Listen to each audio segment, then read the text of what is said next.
கடகம் ராசிக்காரங்க, உங்களோட மனசு தாங்க உங்களுக்கு ஒரு சூப்பர் பவர் அப்படின்னு கூட சொல்லலாம். உங்கள் மனசை நீங்கள் எப்போவுமே பலவீனமாக நினைக்காதீங்க. கடகராசிக்காரங்க ஒரு சாதாரண மனிதராக கிடையாது. இது எப்போவுமே நீங்கள் நினைவில் வச்சுக்கணும். மற்றவங்களுக்கு பாதுகாப்பு தரக்கூடிய ஒரு வீடு மாதிரி. கடகராசி கடலுக்கு ஒப்பானவங்க. எப்படின்னா, மேலே அமைதியாக இருந்தாலும் அந்த கடலுக்குள்ளே பாருங்கள் ஒரு பெரிய ஆழம், நல்ல ஒரு சக்தி, இது எல்லாமே மறைஞ்சிருக்கும். அதுபோல தான் நீங்களுமே. நீங்கள் ரொம்ப சென்சிட்டிவாக இருப்பீங்க. எல்லோர் மீதும் நல்ல ஒரு அன்பு காட்டக்கூடியவங்க. சில சமயம் பாருங்களேன், அதுவே உங்களுக்கு பலவீனமாக கூட நிறைய பிரச்சனைகளை ஏற்படுத்தியிருக்கும். ஆனால் உண்மையில் அதுதாங்க உங்களுக்கு பலமாக அமைஞ்சிருக்கு. உங்களோட சென்சிட்டிவ், உங்களோட அன்பு, அதே போல் எல்லோரும் மேலேயுமே ஒரு பாதுகாப்பாக இருக்கக்கூடிய குணம், இது மூணும் கடகராசிக்காரங்கிட்ட இருக்கக்கூடிய மிக சரியான சிறப்பான செயல் அப்படின்னு சொல்லலாம். யாராச்சும் உங்கள் அன்பை மதிக்கலை அப்படின்னா நீங்கள் குறைய மாட்டீங்க. உங்கள் அன்பை மதிக்காத அவங்க தான் வாழ்க்கையில் கண்டிப்பாக வருத்தப்படுவாங்க. உங்கள் மனசு ரொம்பவும் நல்லது. அதனால் பாருங்கள், உங்கள் வாழ்க்கை எப்பயுமே உங்களை கைவிடாது. இந்த அன்பு, உங்கள் நல்ல மனசு கண்டிப்பாக வாழ்க்கையில் ஒரு நாள் நல்ல உச்சத்தை அடைவதற்கு எல்லா வழிகளையுமே தரும். நீங்கள் ஸ்லோவாக போனாலுமே அது சரியான இடத்துக்கு உங்கள் வாழ்க்கை கொண்டு போகும்.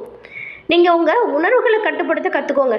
கற்றுக்கிற நாள் பாருங்கள், உங்களோட வாழ்க்கையில் கண்டிப்பாக நன்மை பிறக்கக்கூடிய அடி எடுத்து வைப்பீங்க. உங்கள் வாழ்க்கையை யாராலுமே கட்டுப்படுத்த முடியாது. அதனால தான் சொன்னால், நீங்கள் ஒரு சாதாரண மனிதரே கிடையாது. மற்றவங்களுக்கு பாதுகாப்பு தரக்கூடிய ஒரு வீடு மாதிரி.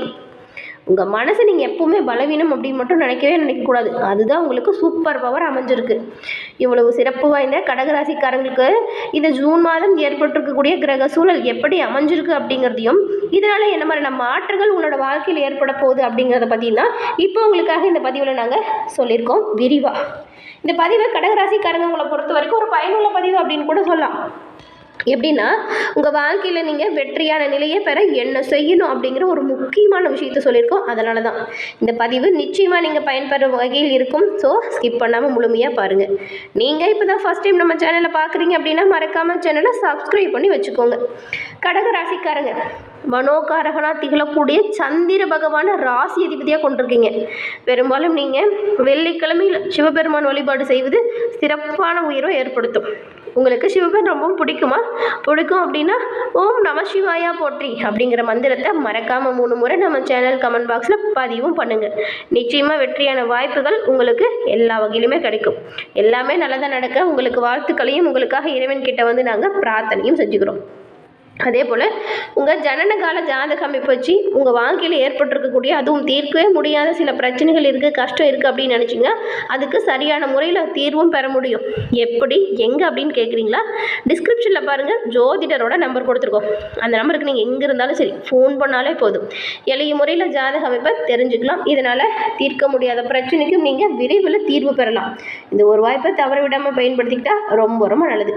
சரி வாங்க, நாம் இப்போ இந்த மாதம் முதல்ல கிரக நிலை எப்படி இருக்குது அப்படின்னு தெரிஞ்சுக்கலாம். ஏன்னா அதை வச்சு தான் உங்களுக்கு வரக்கூடிய பலன்களை சொல்லுவோம். அதை நீங்கள் தெரிஞ்சுக்கோங்க. கிரக நிலை அப்படின்னு பார்க்கும்போது உங்கள் ராசியில் குரு பகவான் வராரு. அடுத்த ஸ்தானம் தனவாக்கு குடும்பஸ்தானம், அங்கே கேதுவும், பஞ்சமஸ்தானத்தில் சந்திரனும், அஷ்டம ஸ்தானத்தில் ராகுவும், பாக்கியஸ்தானத்தில் சனியும், தொழில் ஸ்தானத்தில் செவ்வாயும், லாபஸ்தானத்தில் சூரியனும், அதுக்கப்புறம் தான் இந்த அயன சயன போகம் வருது. அங்கே பாருங்கள் புதன், அதுக்கப்புறம் சுக்கிரன். இந்த ஒரு கிரக சூழல் இந்த மாதம் உருவாகியிருக்கு. அதே போல் சுக்கிர பகவான் தொழில் ஸ்தானத்திலிருந்து லாபஸ்தானத்துக்கும், சூரிய பகவான் லாபஸ்தானத்திலிருந்து அயன சயன போகஸ்தானத்துக்கும், செவ்வாய் தொழில் ஸ்தானத்திலிருந்து லாபஸ்தானத்துக்கும் மாற்றம் அடைய போகிறாங்க.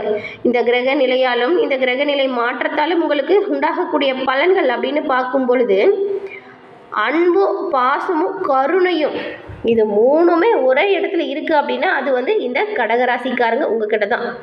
12 ராசிகளையுமே இது வந்து ஒரு சிறப்பு வாய்ந்த ராசி. எப்படின்னு கேட்குறீங்களா? நீங்கள் வந்து உங்கள் மனசாட்சிக்கு பயந்து நடக்கிறீங்க. மனசு சொல்கிறத கடுமையாக யோசித்து கடுமையாக உழைச்சி முன்னேறக்கூடியவங்க. இப்போல்லாம் யாருங்க இந்த மனசாட்சிக்கு பயந்து செயல்படுறாங்க? ஆனால் இந்த கடகராசி பாருங்கள், நல்லதா கெட்டதா, சரி வருமா சரி வராது அப்படிங்கிறத எப்பவுமே யோசிப்பீங்க.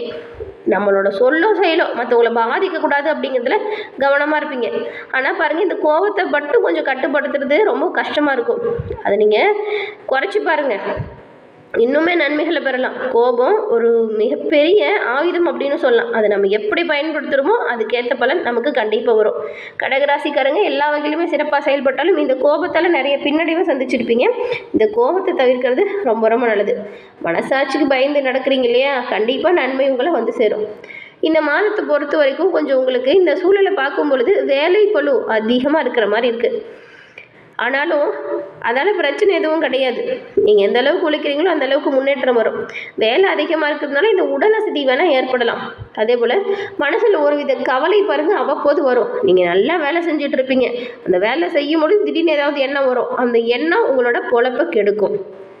நடந்து முடிஞ்ச விஷயத்தை திரும்ப நம்ம யோசிக்கிறதுனால எந்த ஒரு பயனுமே கிடையாது. இது ஞாபகத்தில் வச்சுக்கோங்க. இப்படி வேலை செய்யும்போது ஏதாவது மனதில் கவலை வருது அப்படின்னா உங்களுக்கு பிடிச்ச விஷயத்த செய்யுங்க. இப்போ பாட்டு பாடுறது, பாட்டு கேட்குறது, வீட்டில் இருக்கீங்க அப்படின்னா டிவி போட்டு ஏதாவது நல்ல ப்ரோக்ராம் பாருங்கள். கண்டிப்பாக உங்கள் மனசு சேஞ்ச் ஆகும். நீங்கள் பழைய விஷயத்தை போட்டு மனசில் குழப்பும் போது கவலை தான் வரும். அதை தவிர்க்கிறது நல்லது. பெரும்பாலும் இந்த மாதம் நீங்கள் எந்த ஒரு விஷயமா இருந்தாலும் சரி திட்டமிட்டு செய்யணும். திட்டமிட்டு செய்கிற விஷயம் கண்டிப்பாக நல்லபடியாக நடக்கும். அப்படி இல்லைன்னா தான் பின்னடைவு வரும். பக்தியில் கொஞ்சம் நாட்டம் அதிகரிக்கும். நீங்கள் பாருங்கள், அடிக்கடி கோயிலுக்கு போகிற மாதிரியான சூழல் வரும். நீங்களாக போகலாம் கூட உங்கள் தெரிஞ்சவங்க, உங்கள் ஃப்ரெண்ட்ஸ், அதுக்கப்புறம் குடும்பத்தில் இருக்கவங்க வாங்க போகலாம் அப்படின்னு கூட்டிகிட்டு போவாங்க. இந்த மாதிரி பக்தியில் நாட்டம் அதிகரிக்கக்கூடிய அமைப்பு இருக்குது. இந்த காலகட்டத்தை சரியாக நீங்கள் பயன்படுத்திட்டு உங்கள் குலதெய்வ வழிபாடை செஞ்சுடுங்க. நல்ல மாற்றங்களை நீங்கள் பெறலாம். அதே போல் அக்கம் பக்கத்தில் இருக்காங்க இல்லையா, அவங்கக்கிட்டையுமே நீங்கள் பேசும்போது வார்த்தைகளில் நிதானம், கவனம் இது ரெண்டுமே தேவை. ஏன்னா அவங்கக்கிட்ட தேவையில்லாத வார்த்தைகளால் இந்த சின்ன சின்ன சில்லறை சண்டை வரதுக்கு வாய்ப்பு இருக்குங்க. விட்டு கொடுத்து அனுசரித்து போங்க. தேவையில்லாமல் யாருக்கிட்டையுமே வாக்குவாதம் செய்யாதீங்க. நீங்கள் திடீர்னு நிறைய பயணங்கள் போவீங்க. அதனால் அந்த பயணங்கள் உங்களுக்கு பிடிச்சிருக்கு, நீங்கள் போகணும் அப்படின்னு நினைக்கும் போது சின்ன சின்னதாக தடை வரும். அப்படி தடை வரக்கூடாது அப்படின்னு நினச்சிங்கன்னா நீங்கள் சிவபெருமான் வழிபாடு சொன்னோம்ல, அதை தொடர்ந்து செஞ்சுட்டே வாங்க. வெள்ளிக்கிழமையில் இந்த மாதிரி வரக்கூடிய சின்ன சின்ன தடையுமே உங்களை நெருங்காது, ஆபத்தை ஏற்படுத்தாது. பயணங்களால் ஏற்படலாம் தடை, கவனமாக இருக்கிறது நல்லது. இந்த மாதம் நீங்கள் யாருக்காச்சும் வாக்குறுதி கொடுத்துருக்கீங்களா? அப்படி கொடுத்துருந்தா அதை காப்பாற்றுறதுல உறுதியாக இருக்கணும். தொழில், வியாபாரம் இது ரெண்டுலேயுமே பார்க்கும்போது இது வரைக்கும் உங்களுக்கு ஏற்பட்டிருந்த சிக்கல் கொஞ்சம் கொஞ்சமாக தீரப்போகுது. பண வரத்து இந்த மாதம் நல்லா இருக்குது. உங்கள் வாடிக்கையாளர் இருக்காங்கல்ல, அவங்கக்கிட்ட ஏதாவது உத்தரவாதம் தரீங்க அப்படின்னா கவனமாக இருக்கணும். சரி இது நடக்கும், இதெல்லாம் சரியாக இருக்குது அப்படின்னா மட்டும் உத்தரவாதம் கொடுங்க. சும்மா வாய்க்கு வந்து அடிச்சு விட்றேன்னு சொல்லி ஏதாவது இதுதான் சரி, இதுதான் கரெக்டு அப்படின்னு சொல்லி பிரச்சனையில் சிக்கிக்காதீங்க. அதே போல் தான் யாருக்காகவும் போய் ஜாமீன் கையெழுத்து போடாதீங்க. அது ரொம்ப ரொம்ப பின்னடைவை கொடுத்துரும். ஜாமீன் கையெழுத்து போடுறது, அதுக்கப்புறம் யாருக்காச்சும் கையெழுத்து போட்டு பணம் வாங்கி தரது, இதெல்லாம் தவிர்க்க பாருங்கள். இது ரெண்டையும் செஞ்சாலே நல்லது. தொழில் தொடர்பான வியாபாரத்தில் சிக்கல் தீர்றதுனால பண வரத்துமே நல்லா இருக்குது. தொழில் வியாபாரம் நல்லா நடக்கும். உத்தரவாதம் தரும்போது மட்டும் கவனமாக இருங்க. உத்தியோகத்தில் இருக்கிறவங்களுக்கு வேலை போல் கொஞ்சம் அதிகமாக இருக்கிறது போல தான் நீங்களே உணர்வீங்க. ஆனால் பாருங்கள், அந்த வேலையை நீங்கள் சிறப்பாக செய்கிறதுனால உங்கள் மேல் அதிகாரிகள் இருக்காங்க இல்லையா, அவங்கக்கிட்ட நல்ல ஒரு பாராட்டை நீங்கள் பெறலாம். பெரும்பாலும் கவனமாக செயல்பட்டால் நல்லது. கவனமாக இருக்க பாருங்கள். சக ஊழியருக்கும் உங்களுக்கும் இந்த வாக்குவாதம் சொன்னல, அது வர வாய்ப்பு இருக்குது. அக்கம் பக்கத்துலேயும் சரி, ஃப்ரெண்ட்ஸ்கிட்டையும் சரி, வேலை செய்கிற இடத்துலையும் சரி, நீங்கள் வாக்குவாதங்கள் செய்யாமல் இருக்கிறது நல்லது. பிரச்சனைகளை தவிர்க்க பாருங்கள். குடும்பத்துலேயுமே சின்ன சின்னதாக சண்டை சச்சரவுகள் வரலாம். கணவன் மனைவி ஒருத்தருக்கு ஒருத்தர் மனம் விட்டு பேசி எடுக்கிற முடிவு எல்லாமே நல்லதாக இருக்கும். பிள்ளைங்களோட படிப்பில் நீங்கள் இப்போ அக்கறை காட்டணும். சுப நிகழ்ச்சி ஏதாவது உங்கள் வீட்டில் தடைப்பட்டு போயிட்டுருக்கு அப்படின்னா அந்த தடை இப்போ நீங்குது. இந்த மாதம் உங்கள் வீட்டில் சுப நிகழ்ச்சி நடக்கிறதுக்கு நிறையவே வாய்ப்பு இருக்குது. பெண்களை பொறுத்த வரைக்கும் உங்களோட காரியங்களில் பின்னடைவு ஏற்படுங்க. மற்றவங்கக்கிட்ட இந்த சில்லறை சண்டை, அதே போல் வாக்குவாதம் இது எல்லாமே ஏற்படும். கவனமாக பேசி பழகிறது நல்லது. அரசியல்வாதிகளை பொறுத்த வரைக்கும் தொண்டர்கள் ஆதரவோடு நீங்கள் நிறைய செயல்களை இப்போ சிறப்பாக செய்வீங்க. இதனால் கட்சி தலைமையிடம் உங்களை பாராட்டும். கட்சி தலைமைக்கிட்ட நல்ல பெயர் எடுப்பீங்க. சண்டை சச்சரவுகளில் மாட்டிக்காமல் இருக்கணும் அப்படின்னா நீங்கள் வார்த்தைகளை நிதானமாக கவனமாக இருக்கணும். கலைத்துறையில் இருக்கிற நீங்கள் கடினமாக உழைச்சா உங்கள் துறையில் வாகை சூடலாம். மற்றபடி உங்கள் வேலைக்கு குறிப்பிட்ட காலத்துக்குள்ளே, அதாவது கொடுத்த காலத்தில் குறிப்பிட்ட நேரத்தில் முடித்து கொடுத்துடணும். எந்த விஷயமா இருந்தாலும் அதுதான் நல்லது. உங்கள் திறமையை மக்கள் ஏற்றுப்பாங்க. சக கலைஞர்கள்ட்ட நீங்களுமே கொஞ்சம் அனுசரித்து போகணும். மாணவர்களை பொறுத்த வரைக்கும் இந்த மாதம் கல்வியில் மெத்தனமாக போக்கு வரும், அதனால் கவனமாக படிக்கணும். அதே போல் புத்தகம் நோட்டை நீங்கள் இரவல் கொடுக்கும்போதும் கவனமாக இருக்கணும். அதாவது யாருக்காவது நீங்கள் கொடுக்குறீங்க வச்சுக்கோங்களேன், அது சரியாக இருக்கா அப்படின்னு பார்த்து கொடுங்க, வரும்போது எல்லாம் சரியாக இருக்கான்னு பார்த்துக்கோங்க. புனர்பூச 4ஆம் மாதம் கொண்டவங்களுக்கு இந்த மாதம் ரொம்ப நாளாக எதிர்பார்த்து காத்திருந்த பணம் கை வந்து சேரும். நண்பர்கள் காரிய அனுகூலம் வரும்.